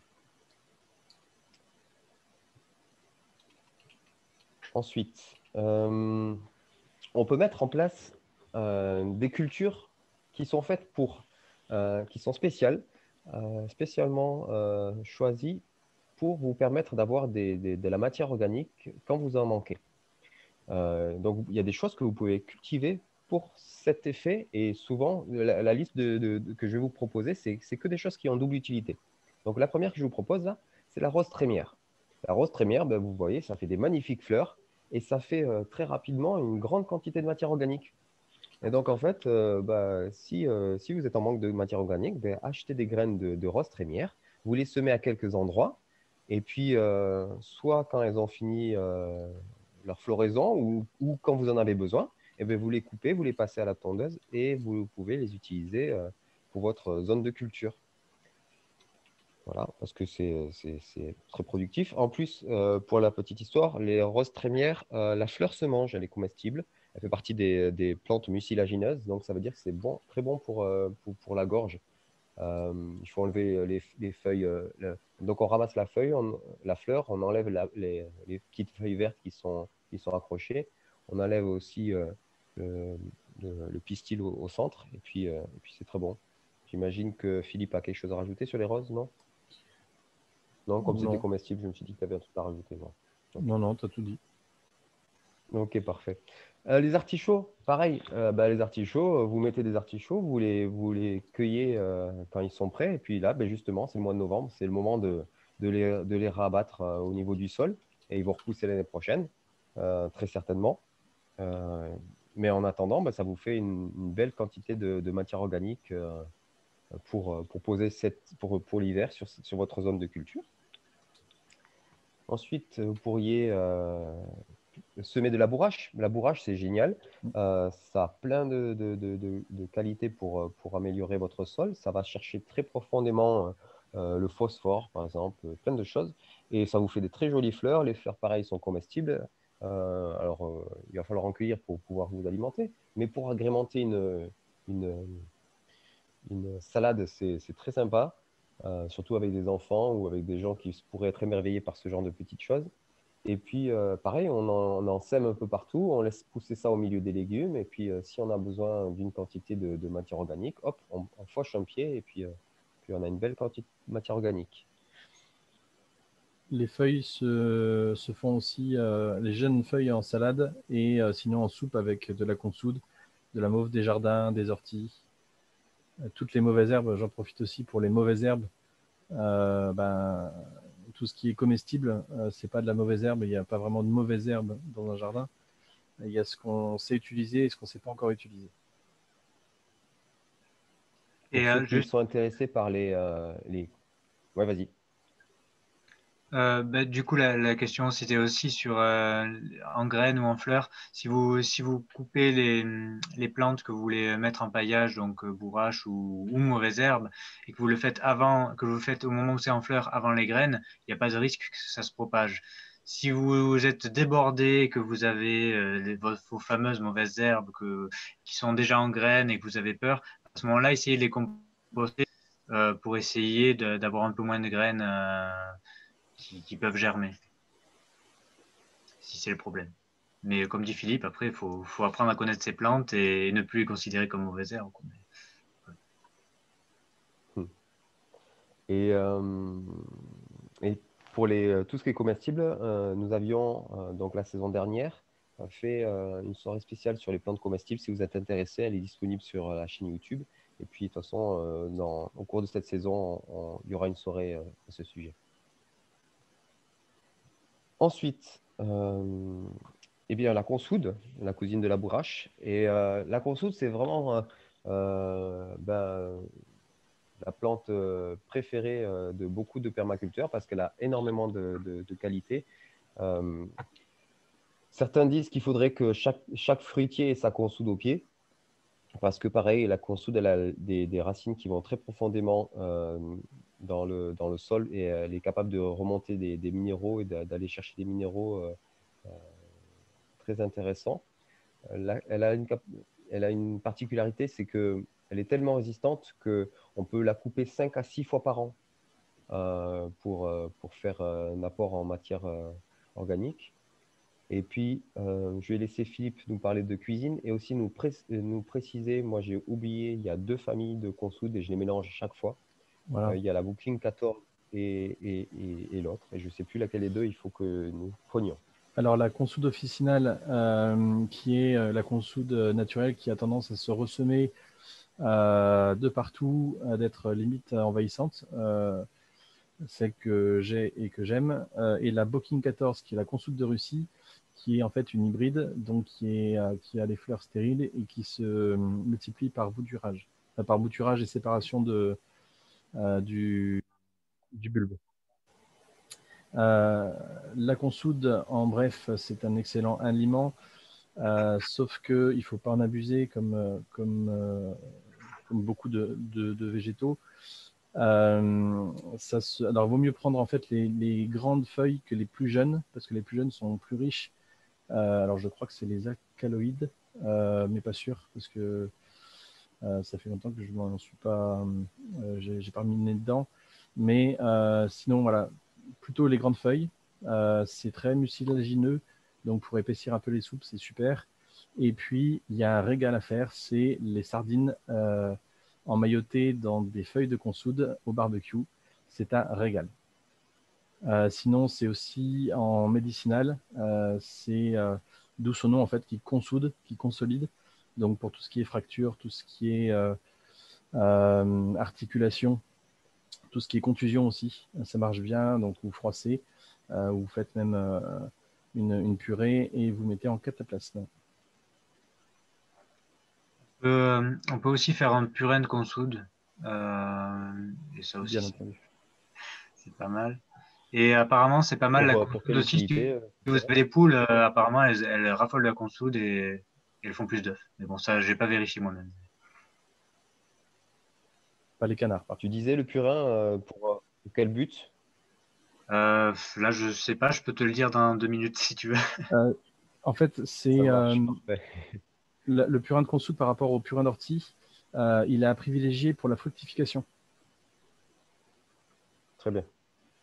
Oui, c'est logique par rapport aux qualités naturelles de la consoude. Ça me semble logique, tout à fait. Merci. Ensuite, les figuiers. Alors, les figuiers, je ne sais pas si vous êtes au courant, mais un figuier, c'est quasiment increvable. Et donc, vous pouvez, et ça se bouture très, très, très facilement, le figuier. Et donc, ce que vous pouvez faire, c'est multiplier les boutures et avoir du figuier un peu partout. Et ça vous fait une super source de matière à utiliser pour votre potager. Et donc, vous pouvez soit vous en planter et puis chaque année, vous en coupez un quart et puis vous en gardez pour les fruits. Et puis les autres, elles servent à faire un apport de matière organique très important et très facile à multiplier. Et ensuite, la laventaire, c'est une plante pareil qui a une croissance très rapide, qui est peu exigeante. Elle peut atteindre 2 mètres en quelques mois. Et en fait, c'est un petit buisson qui va durer 4 ou 5 ans. Ça se bouture très très facilement. Et donc, il faut penser tous les 4 5 ans, ben, on refait une bouture. Et pareil, ça vous fait des super fleurs. Et puis, quand vous avez besoin de matière organique, vous coupez une partie, tout ou partie, et puis ça vous fait un bel apport de matière organique. Et il y a de plus en plus de personnes qui, pour leur potager, réfléchissent à des zones comme ça avec plusieurs, avec des intercultures qui sont faites pour embellir le potager avec plein de fleurs et qui en même temps servent, quand on a besoin d'un apport en matière organique, on va faucher une partie de ces belles fleurs qui vont servir à couvrir nos sols. Voilà pour les exemples de bandes de culture spéciales matière organique. Et puis, pour finir, il y a toujours la possibilité de faire des engrais verts en surface sur vos zones de culture, dans des endroits où entre deux cultures ou sur une zone que vous laissez reposer pendant un petit moment. Il y a toute une liste d'engrais verts intéressants pour différentes raisons. Et donc, à chaque problème, sa solution et à chaque problème, son engrais vert. Voilà, j'ai pas fait la liste de tous, mais à l'occasion, on pourra reprendre chaque engrais vert pour en discuter. Bon, après, les engrais verts, c'est aussi quand on commence à rentrer dans les engrais verts, on est plus dans des conduites de maraîchage que du potager du dimanche. Mais comme il y a quelques professionnels parmi nous, peut-être que dans ces jours, on fera un petit topo sur les engrais verts. Et il y en a plein qui se mangent, donc ça peut être utile aussi. Exactement. Alors, est-ce que vous avez J'ai des trouvé questions? pour le purin de consoude. Ouais. Apparemment, c'est bien contre les pucerons et Mhm. certaines mouches blanches. Voilà. Donc, Ah oui, donc tout à l'heure, Sylvain, tu répondais à la question de Lionel sur les herbes, sur les mauvaises herbes. Milly qui nous pose des questions. Les roses trémières, faut les planter où? Soleil, ombre, quelle terre? J'en ai planté plein, mais rien ne pousse. C'est vrai? Ah, mais je sais pas, moi, chez ma belle-mère, ça se multiplie presque comme une mauvaise herbe. Il y en a partout. Elle en a semé une fois et il me semble que c'est au soleil. Euh, je sais pas te dire. Il faudrait que j'aille un peu. Enfin, il faudrait que je me planche un peu plus. Et pour moi, la rose trémière, ça se plantait vraiment facilement. Il y a même certains. Dans les Landes, si tu vas dans les Landes, tu en as partout. Partout. Bon, ben, Philippe avait déjà répondu. Merci. Alors, la dernière fleur, C'était la lavater, L-A-V-A-T-E-R-E. Voilà. Est-ce qu'on peut pailler avec le bambou, feuilles ou tiges broyées? Alors, les feuilles de bambou, sans problème. Les tiges, ben, plus elle est vieille, plus ça va être difficile de la broyer, mais ce n'est pas un problème. Euh, alors, il faut savoir qu'un paillage avec du bambou, ça va mettre des. Je ne sais pas si un jour ça va se décomposer avec de la tige. Les feuilles, c'est sûr. Les tiges, je ne sais pas si un jour ça va se décomposer. Donc, si tu utilises si c'est si c'est un potager, j'en déduis que tu n'utilises pas de, de, de machines mécanisées, etc. Donc, ça ne te posera pas de problème. Oui, tu le broies. Si tu peux le broyer vert, ça sera mieux. Si tu peux le broyer très très jeune avant que ça durcisse, c'est encore mieux. Euh, En tout cas, si tu l'utilises, sache que ça ne se décomposera peut-être jamais. J'imagine que ça finira par se décomposer, mais le bambou, c'est Si. quand même très résistant. C'est les champignons qui vont s'y attaquer, mais D'accord. ils vont avoir du mal. Juste Oui, un voilà. petit mot sur la liste des plantes là, que David a faite. Il y a pas mal de plantes qui, en plus de faire un bon paillage ou de faire du volume, en fait, sont aussi bons auxiliaires de culture. C'est-à-dire qu'il y a pas mal d'insectes qui s'abritent dans la bourrache, la consoude, les roses trémières. Et c'est des insectes qui, globalement, sont bénéfiques aux cultures, c'est-à-dire que c'est eux qui vont s'occuper de régler le compte aux pucerons. Donc voilà, ça participe à la biodiversité du jardin. Et voilà. Et puis oui, rose trémière aussi, même quand on coupe en fait la tige, il y a une moelle à l'intérieur qui est ça va vite faire un creux. Et ça fait aussi des abris pour les insectes. Donc, si vous pensez, si vous avez déjà vu les abris à insectes, il y a toujours des petits bouts de tige creuses. Et la rose trémière, ça peut faire des bons abris d'insectes si vous les bricolez. C'est pas mal.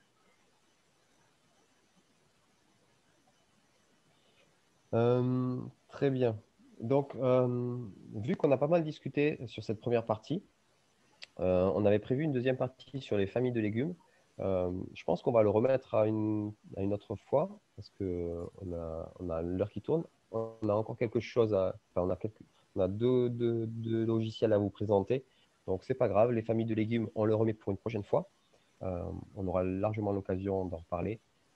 Euh, et donc, je vais passer la parole à Philippe pour qu'il nous présente notre site Internet. Enfin, ce n'est pas un site Internet. Tu vas nous expliquer exactement ce que c'est. Tout à fait. Alors,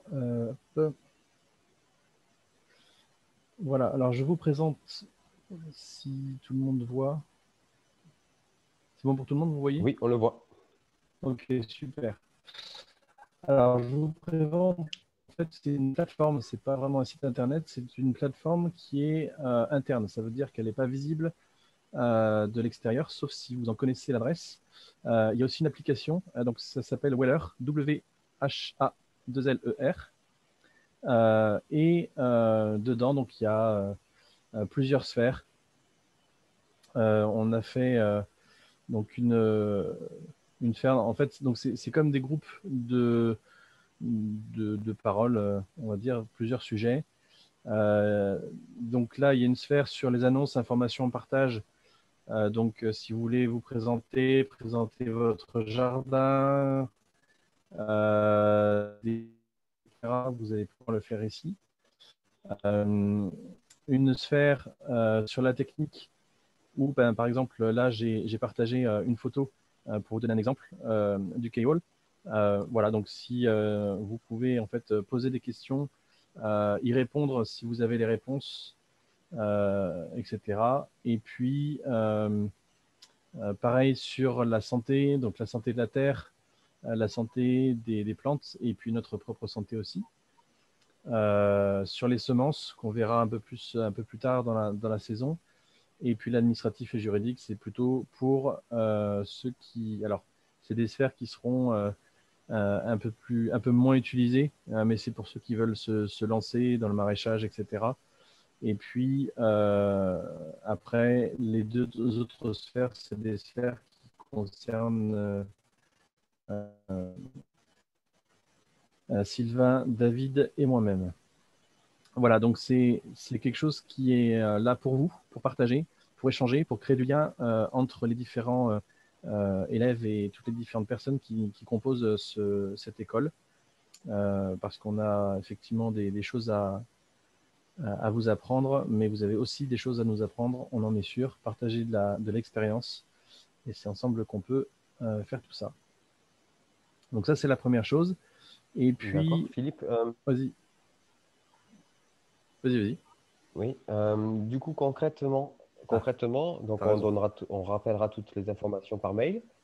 Mais pour comment est-ce que c'est nous qui allons inviter les gens? Est-ce qu'ils vont avoir un lien sur ou cliquer? Comment ça va se fonctionner pour faire partie de cette plateforme? Alors, on va vous envoyer une invitation sur le prochain mail. Et si vous voulez vous inscrire, vu que vous serez invité, vous pourrez vous inscrire et vous connecter. Donc, c'est sur invitation et il y a besoin, en fait, on a vos mails. Donc, c'est avec ce mail-là que vous pourrez vous connecter. Donc, c'est une connexion individuelle et ça permet de maîtriser ceux qui regardent et ceux qui voient les contenus ainsi que les identités. Vous pouvez aussi choisir un pseudo qui est neutre si vous ne voulez pas que votre nom apparaisse sur Internet. Ça sera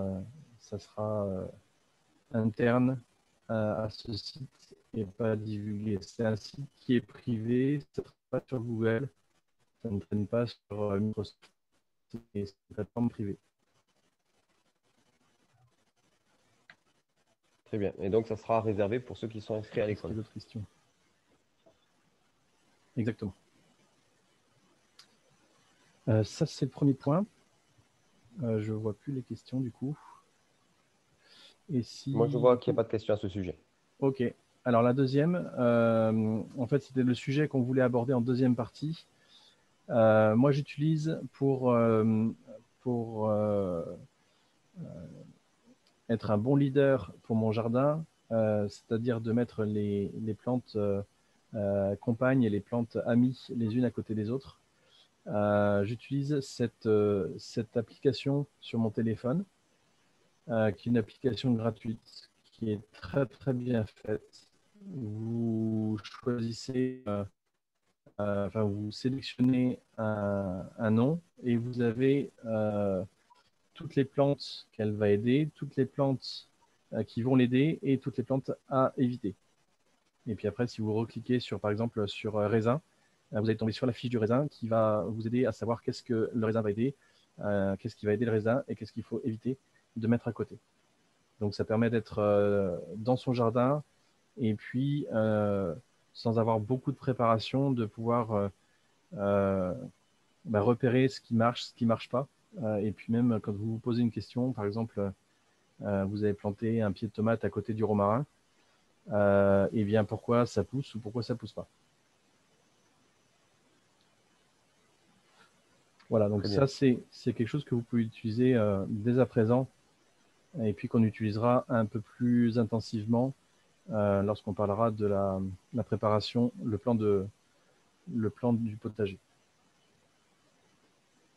Voilà. Ok, je pensais que ça prendrait un peu plus de temps. Du coup, je crois qu'à part si vous êtes tous vraiment fatigués, je pense qu'on a le temps de rapidement faire un petit tour sur les familles de légumes et vous allez un peu mieux comprendre le pourquoi de cette application. Mais on va répondre aux questions. Alors, je souhaite acheter un broyeur. Quel type de broyeur me conseillez-vous? Je savais, j'ai eu su si c'était mieux à couteau ou à marteau.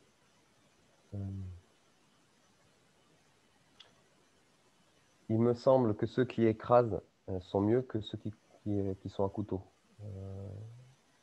Vous connaissez quelque chose, vous les garçons?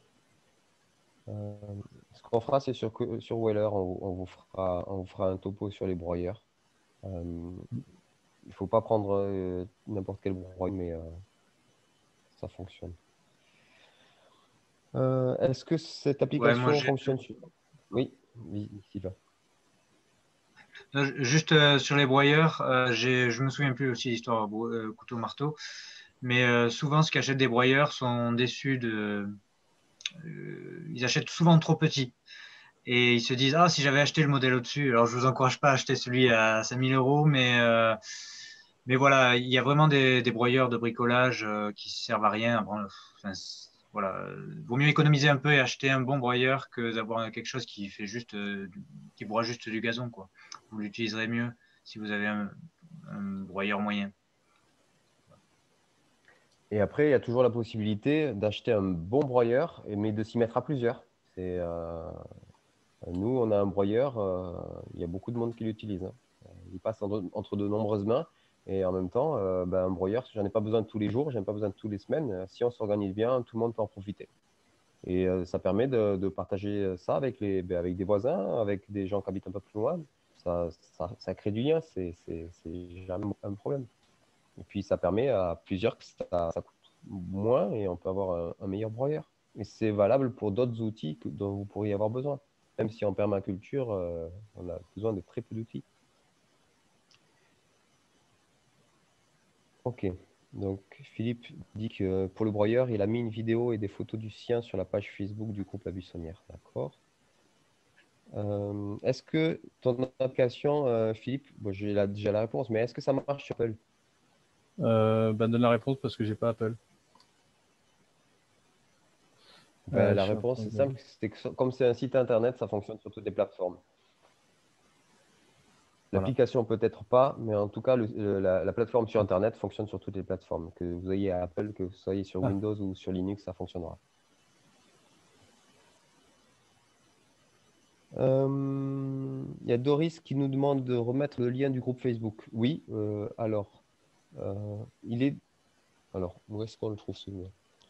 Je remettrai dans le prochain mail le groupe Facebook, mais tout en sachant que on remet.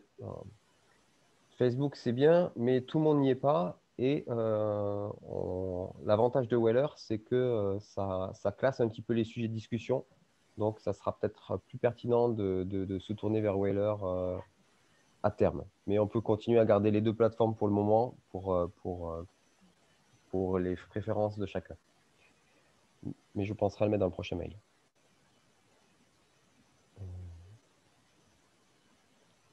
OK. Et tonton Philippe nous propose un broyeur à couteau qu'il trouve très efficace. Bon, alors, nos familles de légumes.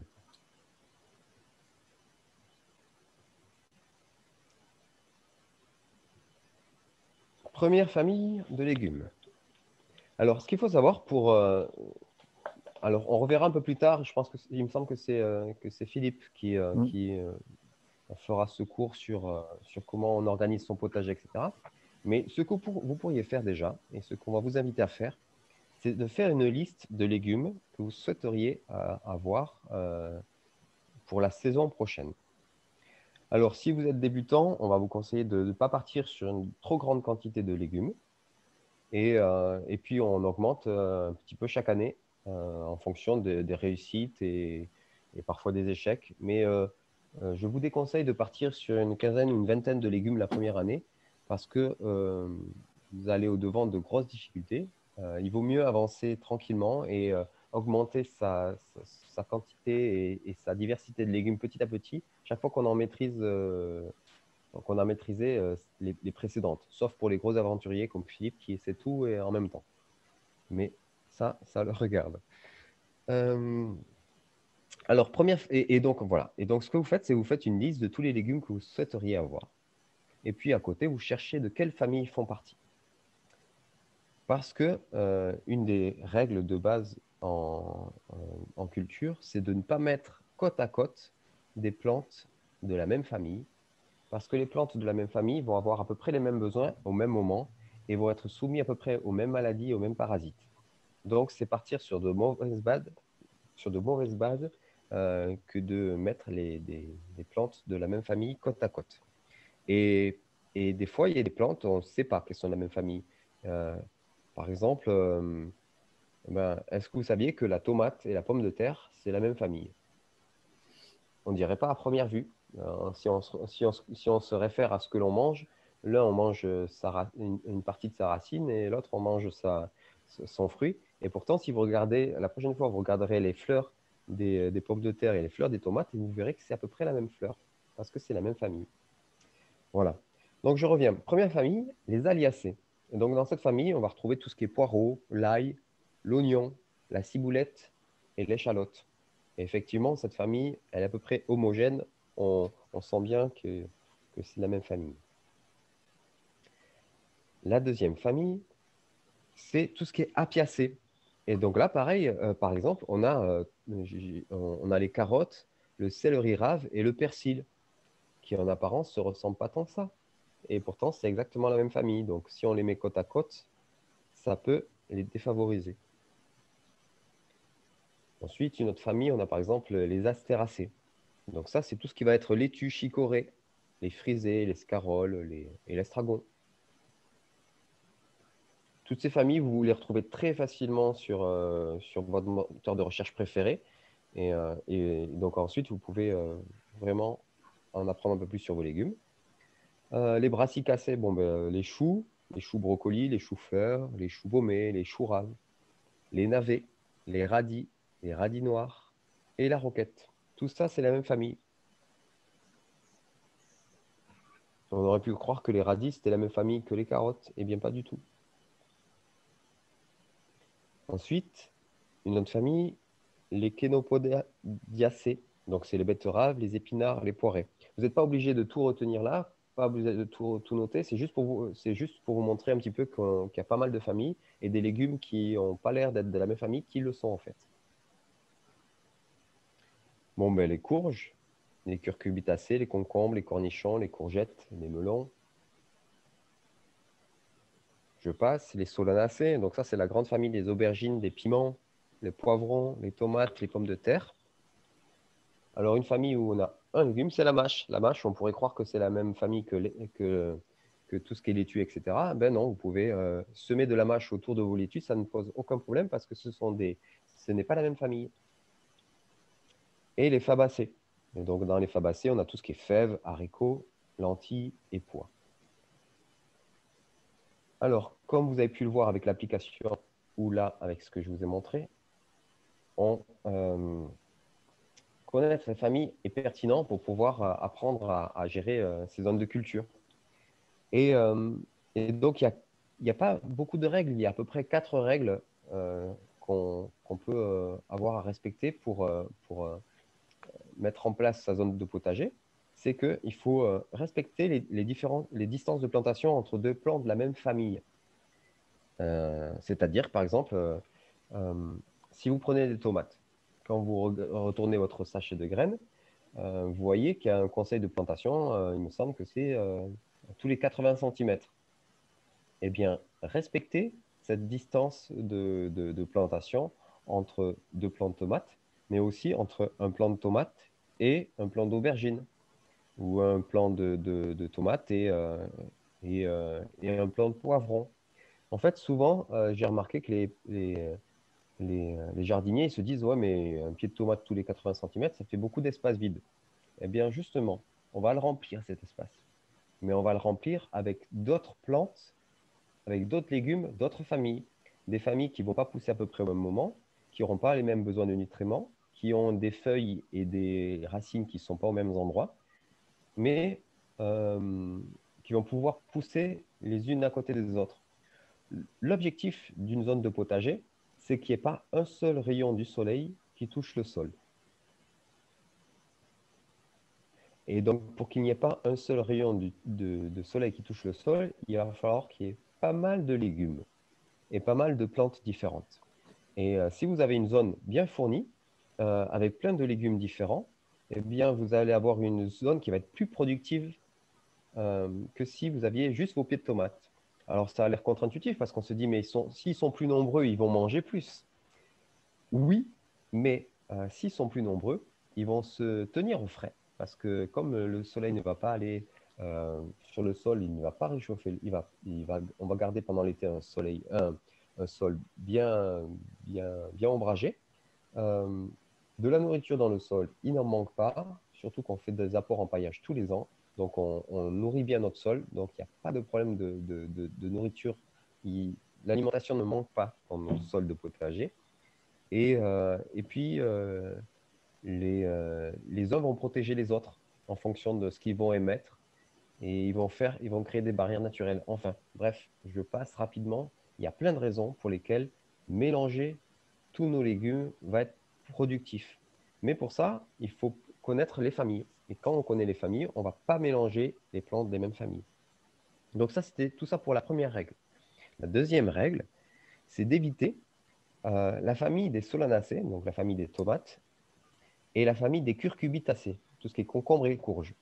Pourquoi éviter de les mélanger? Ce n'est pas impossible de les mélanger, juste éviter de les mettre côte à côte parce que ce sont deux familles qui sont les plus gourmandes.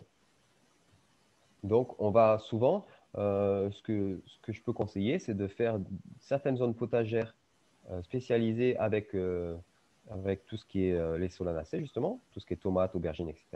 Et puis d'autres zones potagères où on va construire notre zone autour des curcubitacées. Mais ça, c'est conseillé, ce n'est pas obligatoire.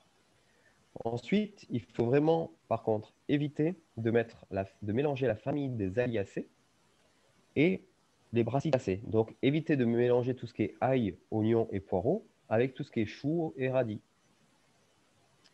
Et la dernière règle, d'éviter toujours les Aliacées, donc l'ail, l'oignon et le poireau, avec tout ce qui est fabacé, donc tout ce qui est fèves, haricots et petits pois. Donc voilà, les Aliacées, c'est les mal aimés au potager. Ils ne sont pas aimés par deux familles.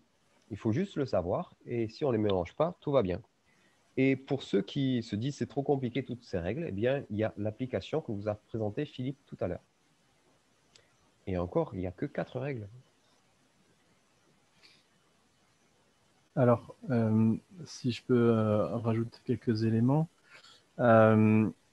Là, sur ton exemple, sur la troisième règle, typiquement, David, moi, j'ai planté des plants de choux juste à côté de plants d'ail. Et mon petit plant de chou, ça fait 3 mois qu'il ne pousse pas. Là, il végète. Alors qu'à côté, quand tu étais passé, je venais, je crois, juste de les planter. Et en fait, à côté, ils ont progressé, ils ont triplé, voire quadruplé de volume. Et le petit plant de chou qui est au milieu de l'ail n'a pas bougé d'un pet. Et puis, alors ça, c'est en fait les règles que tu as données là, c'est des règles qui sont par rapport à la chimie du sol. Mais après, il y a aussi, on va dire, l'association des différentes plantes va se faire aussi par rapport à la taille et aux fonctions des plantes. Par exemple, si vous voulez éviter d'avoir... vous pouvez par exemple faire courir des courges dans vos tomates, mais ce sera des courges traçantes et pas justement des courges qui vont concurrencer l'apport en azote du sol, le stock d'azote du sol. Il y a des associations. Alors typiquement, quand on regarde un peu nos jardins aujourd'hui, il y a beaucoup de plantes qui viennent d'Amérique du Sud. Et il y a une association qui marche très très bien, qui est très connue, qui s'appelle les Trois Sœurs. Qu'on appelle les Trois Sœurs, il y a aussi d'autres noms. C'est courge, maïs et haricots. Donc les haricots vont courir, vont monter sur le maïs, et les courges au sol vont couvrir les pieds pour garder la terre au frais. Par contre, effectivement, il faut des apports nutritifs qui tiennent la route. Et puis le haricot. Comme tu as mis un haricot, voilà. Justement, comme tu as mis un haricot, eh bien, il va apporter un peu plus d'azote à ton sol. Voilà. Alors par contre, c'est pas immédiat. C'est-à-dire que l'azote qui va être emmagasiné dans le sol sera disponible plutôt la saison d'après. Et petite précaution de semis, cette association fonctionne très bien en Amérique du Sud. À ne rien vous cacher, on n'a pas tout à fait la même météo. Du coup, si vous faites la même association directement, c'est-à-dire qu'en Amérique latine, ce qui se passe, c'est qu'il faut un petit trou, ils mettent les 3 graines, ils referment. Chez nous, on ne va pas pouvoir faire ça. Sinon, on va les maïs ne vont pas pouvoir monter assez rapidement. Donc, en fait, il faut d'abord mettre le maïs et la courge. Et quand le maïs est assez grand, on va rajouter l'haricot qui va pouvoir monter sur son tuteur, puisque le maïs sera son tuteur. Mais il va falloir laisser le temps au maïs de pousser parce il fait moins chaud chez nous qu'en Amérique latine. Et donc, si on met les trois en même temps, l'haricot va coucher le maïs avant qu'il ait pu grandir. Et donc, ça me permet de continuer sur la question de Séverine qui était, mais qu'est-ce que tu mets entre les courges? C'est tellement envahissant. Eh bien, justement, tu vas pouvoir mettre des choses comme ça qui grimpent. Soit tu peux mettre du maïs. Tu peux mettre justement des haricots, des pois, tous les trucs comme ça qui vont pouvoir monter sur des piquets ou sur le maïs. Ben, tu peux le mettre avec les courges. Et puis, il y a aussi, autour des courges, tu peux mettre des choses qui vont se récolter plus vite. C'est-à-dire qu'au début, la courge, elle ne prend pas toute la place. Et donc, tu peux mettre des radis, tu peux mettre des petites salades à récolter rapidement. Tu peux mettre plein de choses qui vont se récolter avant que la courge n'ait atteint cette zone de culture. Voilà quelques pistes. Ensuite, Flo qui nous demande, est-ce qu'on pourrait planter l'ail dans une petite haie avec des rosiers, des framboisiers, etc. Bien entendu, tu peux planter ton ail à ces endroits-là.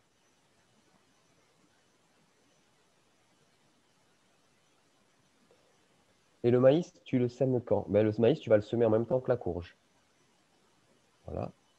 Et je fais grimper les courges pour qu'elles ne prennent pas trop de place au sol. Ah ben, si tu fais tout grimper, Non, eh bien, pour si le, tu fais grimper, tes courges, eh bien, ça veut dire que tu as de la place au sol. Donc, tu vas pouvoir mettre des choses au sol encore.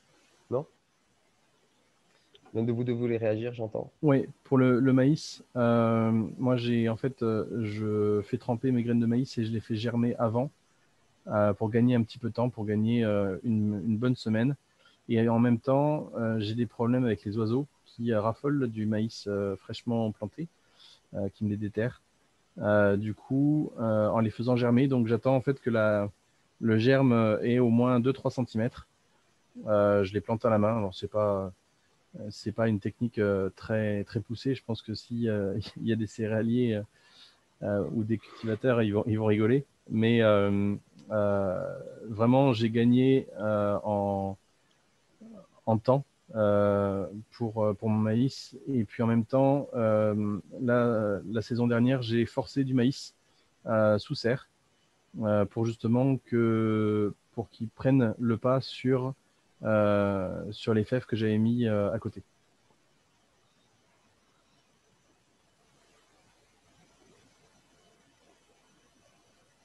Voilà. En Est-ce que fait, vous je avez pense d'autres questions sur que, ces éléments-là qu'on a vus ce soir? ouais. En fait, Vas-y, l'idée Sylvain. d'associer les cultures de manière proche comme ça, l'un des grands principes, c'est d'arriver à optimiser un peu mieux la surface. C'est-à-dire que sur une même surface, on va avoir maïs, haricots et courges. Après, concernant cette association-là, c'est apparemment, de ce que j'avais lu, c'est assez efficace pour le maïs. Pour la courge et le haricot, bon, ça produit pareil que si elles étaient seules. Et puis après, notre principe que moi j'aime bien dans ces associations, c'est que du coup l'association c'est dans l'espace en fait. On va pas mélanger les familles dans l'espace, mais faut rappeler que ce sera un peu les mêmes principes quand on parlera, je crois que c'est en janvier, de la planification et quand on fera aussi dans le temps.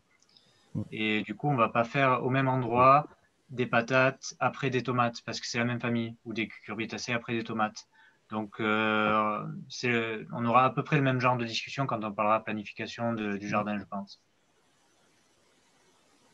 Mhm.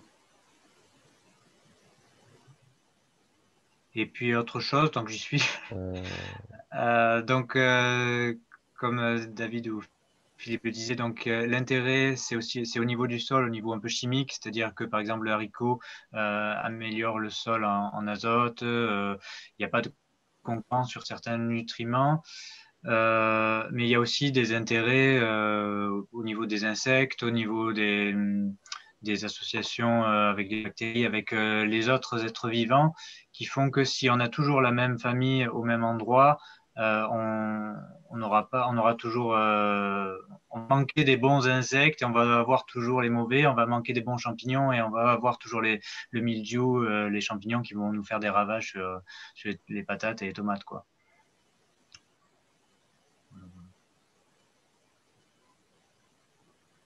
Le maïs, c'est un graminé. Poacé.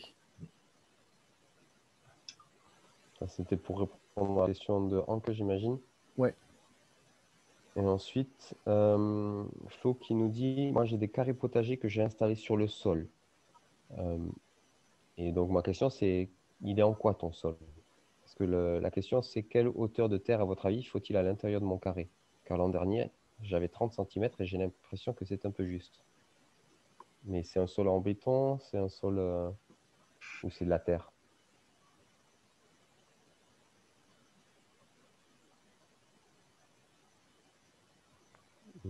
Flo n'est pas là pour répondre à la question. Alors, du coup, je vais faire deux réponses. La première, si ton sol, c'est de la terre, eh bien, en fait, la terre que tu as dans l'intérieur de ton potager communique normalement avec celle qui est en dessous, sauf si tu as mis quelque chose pour empêcher la communication, comme une bâche ou quoi.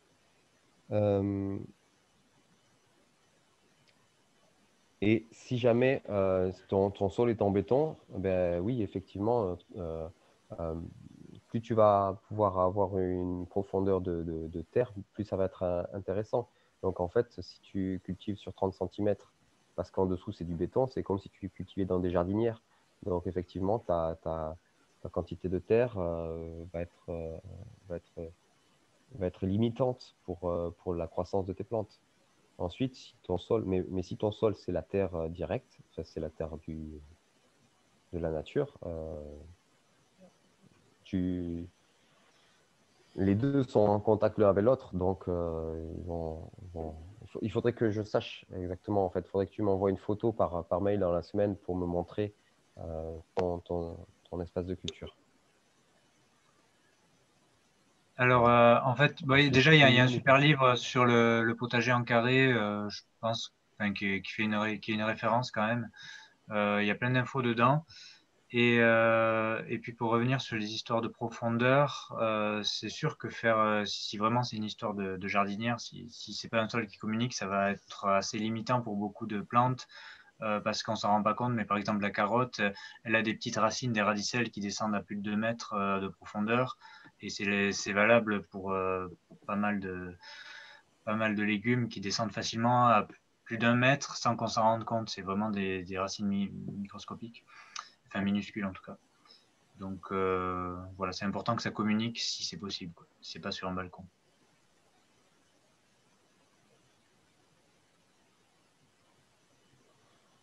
Bon, très bien. Est-ce que vous avez d'autres questions avant qu'on termine?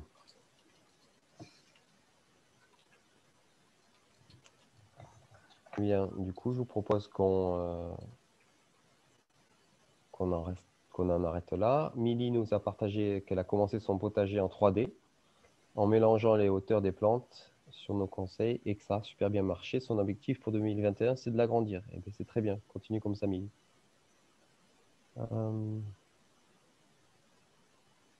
Parfait. Alors, merci à chacun pour votre participation. Vous pourrez retrouver rapidement cette vidéo en ligne, ainsi que toutes les informations par mail pour l'inscription à la plateforme sur Internet. Je vous dis à très bientôt. On se retrouve le mois prochain. Alors, le mois prochain, ça sera une soirée un petit peu particulière. Vous pourrez tous y participer, mais elle sera plutôt réservée à ceux qui ont des projets d'installation, soit en maraîchage, soit des agriculteurs. Donc, on va essayer de voir. On ne sait pas combien on a de personnes, on ne sait pas qui. Donc, on va essayer de faire une soirée spéciale. Alors, juste, oui, Sylvain, je t'écoute. Ouais. Juste, peut-être, il y en a plein qui ne se sentent pas du tout concernés, même ceux qui regardent un replay par l'histoire de professionnel. L'idée, c'est qu'on pense, c'est savoir si on pense le jardin ou le potager en professionnel ou pas. Après, on parlera aussi du côté juridique et technique, savoir si on prend un statut officiel ou pas. Mais la première question, c'est est-ce que moi, avec ce que je travaille dans mon jardin, on va dire combien de personnes je compte nourrir avec mon travail?